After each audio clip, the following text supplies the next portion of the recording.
What's the deal with self-repeal? What's the deal with self-repeal? What's the deal with self-repeal?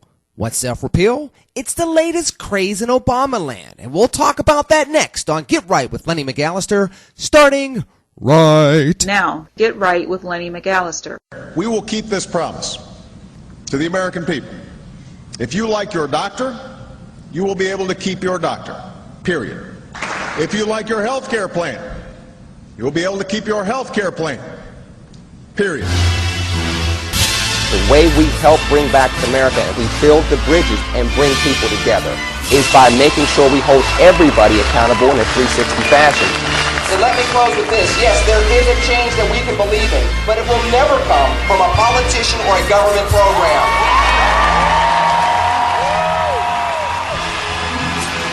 We got to move away from the American Idol soundbite nature of politics and back to the American statesman of humble servant leadership that we used to see in politics. It is time to reel in government. It is time to roll out the era of the new American citizen. If we can continue to get some common sense governing from both sides of the aisle, we can finally get Americans through the recession, not just Wall Street. We need people that can change the crisis that we're seeing, and that's why, as a proud Republican, I go through the jail ministry. I speak to the kids in the streets. So I'm never going to lay down being a Republican or being a conservative, just as much as I'll never lay down being a proud African American. I feel like a black Republican. What's the deal with self-repeal? Oh boy, oh boy, oh boy. It's the political punditry gift that keeps on giving here on Get Right with Lenny McAllister. You know the deal. It's me, Lenny McAllister. It's you and me vibing once again. Let's get the particulars out of the way. Twitter, LennyMcAllister.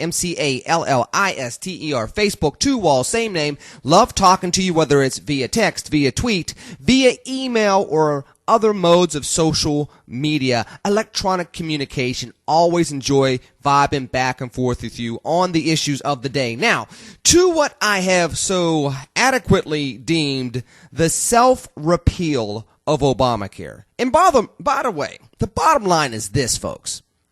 If it were such a great law that had to be rushed in a 100% partisan way, why is this administration, with its landmark legislation that had to go all the way to the Supreme Court, have to continue to go through these processes of self-repeal? And that's what it is. Anybody that sits there and calls us anything other than a big old fat oops, my bad, every time you hear about this from October all the way through to today, hump day, in the middle of February, middle of Black History Month. And by the way, this is not the black history that President Obama was looking to make. But he's making a lot of it, just not good history.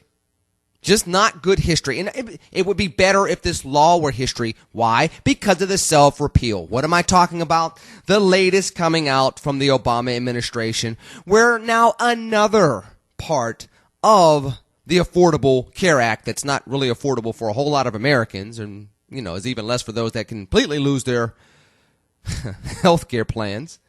We sit here and the employer mandate for businesses between 50 and 99 employees is being delayed. And it's not just being delayed for a month or 2 months. It's being delayed until 2016, which, by the way, is what?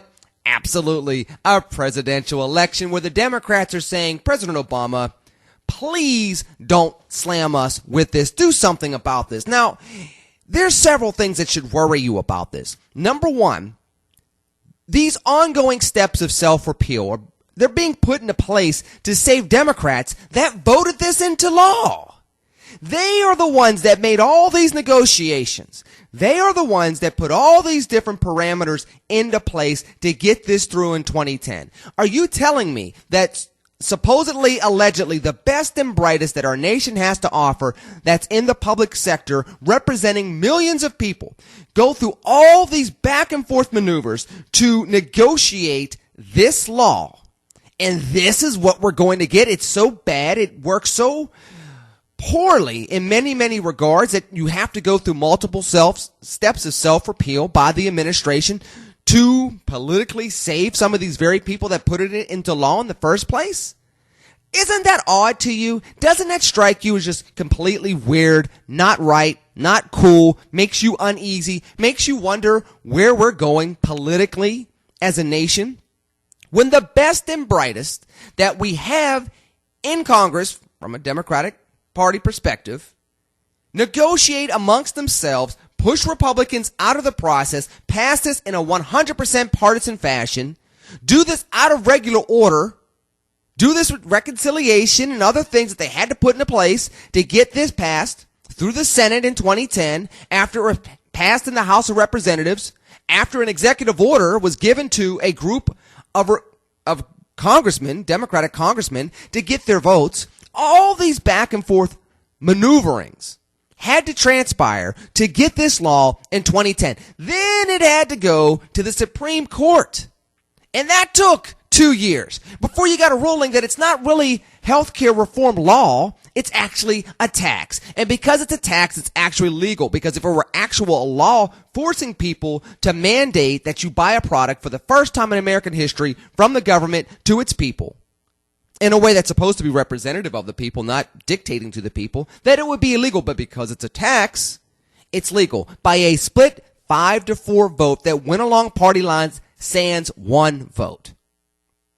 Okay, so you got all this into place. You go through all these items for 2 years. We're not going to even get into the town hall debates that transpired in 2009, which made everything just jump off.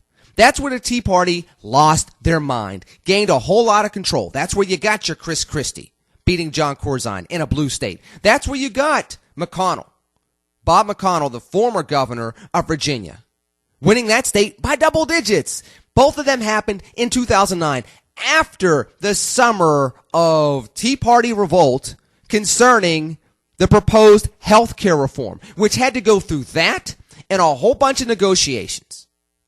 And then an executive order, and then reconciliation, and then the 2012 Supreme Court ruling. You go through all these things, and the best that you have after going through all that is a law that the administration has to continue to self-repeal because it's that bad? Are you serious? And there's so many things that should worry you. Agree, disagree, you know where to find me on social media. Number one, it should worry you that these are the types of individuals that were voting into office. This should tell you the power of incumbency and where we are politically as a nation, where if you have the money and you have the incumbency, you can't lose. Even if you do crazy things like this, even if you see that landmark legislation like this has this type of odorous effect on its own advocates. It's named Obamacare. They're the ones that keep repealing it, little by little, inch by, well, not even inch by inch. We'll go foot by foot. It's just not completely gone yet. It's just a backwards trending law that, by the way, still hurts everyday Americans, still hurts a lot of people as they continue to try to sidestep political allies. And they're still not able to do that successfully. The unions are not happy with the Obama White House concerning this health care law. Not happy at all. Now, Nancy Pelosi's constituents are. Harry Reid's constituents are. They got the exceptions. The unions thought they would be in a better position with this law than they actually are. So you're seeing pushback from them. You're seeing pushback from more Americans. Number one, because like I said, if this is the best and the brightest that the best and the brightest can do, if this is the best and brightest law that the best and brightest politicians can do in Washington from one side of the aisle, and this is landmark legislation, and it continues to be self-repealed, then what is that saying about the best and the brightest? And, to my 1A point, what is that saying? What is that saying about the status of American politics, where if you have the money and the incumbency, you can do these types of things, impact the nation in this way, admit repeatedly that you screwed up in a major way, and you'll still probably, especially if you're in the House of Representatives, you'll probably win 95% of the time. No term limits, shrug shoulders, go about your business. That's number one. Number two, this is another thing that should worry you when you continue to see the self-repeal. This is what the Obama administration wanted to pin their political legacy on? This is what we wasted our time on? I know we needed health care reform in America. I get that. I'm not saying that we should have gone in a different direction. I'm not saying that we should have ignored healthcare reform completely, kind of like how immigration reform's been ignored, kind of like how other things, the economy, has been mostly ignored. While other issues, other divisive issues, gay marriage, keeps coming up in the national conversation, keeps coming out of the mouth of the President of the United States, knowing that a lot of these things are being settled at the state level. This is what President Obama wanted to pin his presidential legacy on, while people are continuing to have a hard time finding work with the unemployment numbers that came out last week, with hundreds of thousands of Americans dropping out of the workforce, adding only 113,000 jobs, which would help one of the biggest nation or states in the nation. It would help Florida. It may help Nevada with their high unemployment rate. Might help Illinois. Might help New York. It's not helping the nation the way it needs to.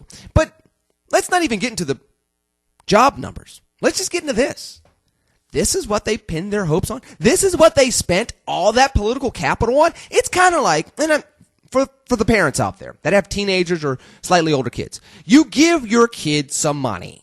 You give them $100. You say, go get yourself some clothes. I know you want to go to the amusement park. You want to go to the movies, whatever. Here's $100. Go buy yourself something. And they come back with a pair of socks. They're $98 socks. These socks are bad. They're fine. The thread is absolutely wonderful. But they're $98 socks, and you gave your child $100 to get an outfit. It's not even a shirt. It's not a really nice pair of pants. It's not a really fabulous pair of shoes that they got on sale. Or if your kid's savvy, goes to Kohl's, guys, get some things on clearance, a nice outfit. Or at least 2/3. I got the pants and the shoes. I need a little bit more money, Dad, for the shirt. It's not even that. They come back with a $98 pair of socks and try to tell you we did the best we could.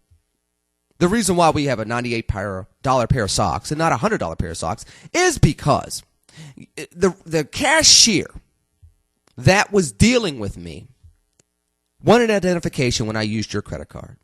Now, although we have the same address, and although I'm obviously not you, Dad, because I'm 17 years old and you're in your 40s or 50s, they wanted identification. And that threw me off so much. I'm not getting into voter ID, calm down. Because they wanted identification because I was using your credit card. And because I offered to call you on the cell phone and let them know that you authorized this transaction. And because they called the manager. And we got it cleared up. What? See, you got it cleared up? Yeah, we got it cleared up. But after that, I was so distracted that I just focused on the socks. And I'm going to make these socks the best possible socks I can wear. Now, my jeans that I have holes in them, and my tennis shoes literally have holes in them to the point where the rain will come in, because it's raining when we go to the movies. The rain will come in my shoes and may even ruin my wonderfully fantastic pair of $98 socks. But we did the best we could.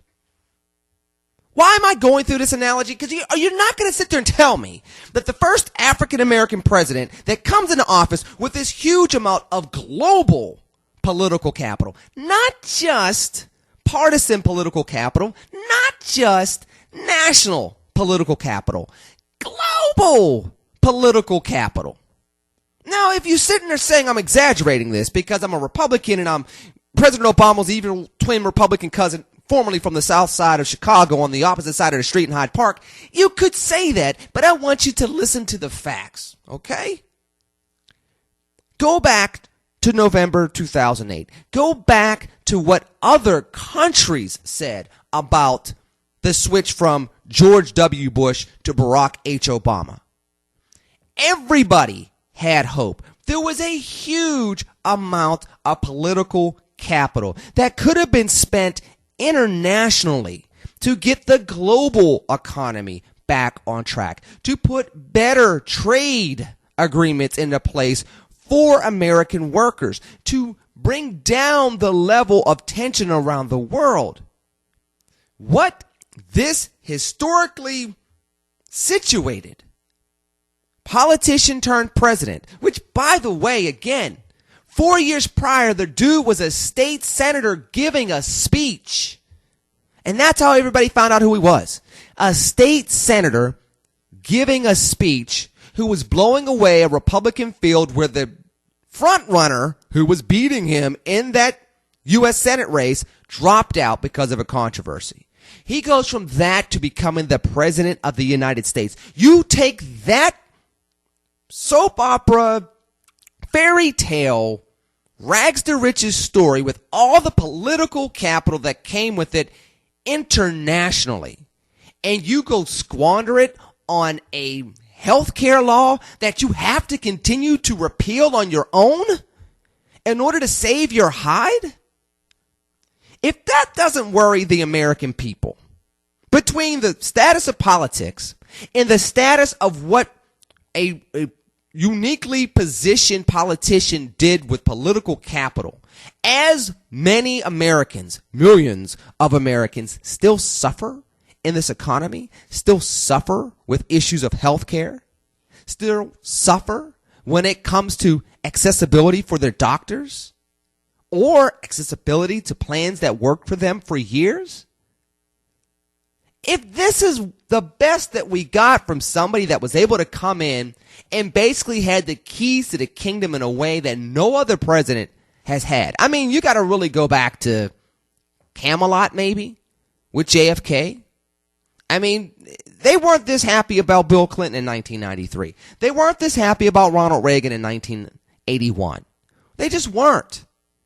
Maybe Eisenhower in 53 because he was a war hero. Maybe. And maybe because, let's be honest, we defeated the Germans, the Japanese, the Italians, so we weren't even competing with them for jobs, and it wasn't a global society from an economic standpoint quite the same way it is now. I'm wrapping up. Because the more you look at the self-repeal and the ramifications politically, the ramifications from a societal standpoint, the ramifications from an economic standpoint, and the ramifications from a healthcare perspective, when you combine all four of those things at the same time, and again, agree, disagree, you know where to find me on Twitter, Facebook, etc. You all find me one way or another, and I appreciate your feedback. When you combine all four of those things, a healthcare perspective, a political perspective, a social perspective, and an economic perspective, when you combine all four of those things, and this is the best that you get, a continuing process of self-repeal, where the people that passed the law are asking the White House to save them so that they can get reelected, and knowing that there's a very real chance that they still will not be held accountable either way, one way or another. Because they have the incumbency, they have the money, because they have war chest because of the incumbency, especially if you look at the Senate races. They had 6 years to prepare for this. They knew this was coming in 2014. They win on Obama coattails in 2008. This law has been just a nightmare from an optics standpoint from 2010 on. They've had 4 years to really bone up with the money, knowing that they're going to get attacks from every place, and they still may win. They still may win, which means where's the accountability? You got an Obama administration trying to cover for Democrats that put this into law. You have a White House that won a re-election bid in 2012 that doesn't have to worry about running anymore. They're playing a shell game politically with the American people on this law and allowing this self-repeal to be something that's supposedly for the good of the people. But other than maybe pre-existing conditions, which is a good thing. You don't want people being discriminated against that need health care insurance the most. I get that. But you also have to make the money work. I get that too. But if you put together a system that's not going to work, and you have to continue to roll it back despite everything that you put into place from 2009 through 2012, what's the point of the law? And we won't even get into the ramifications of whether this is legal or not to keep doing this. Because that should worry you too.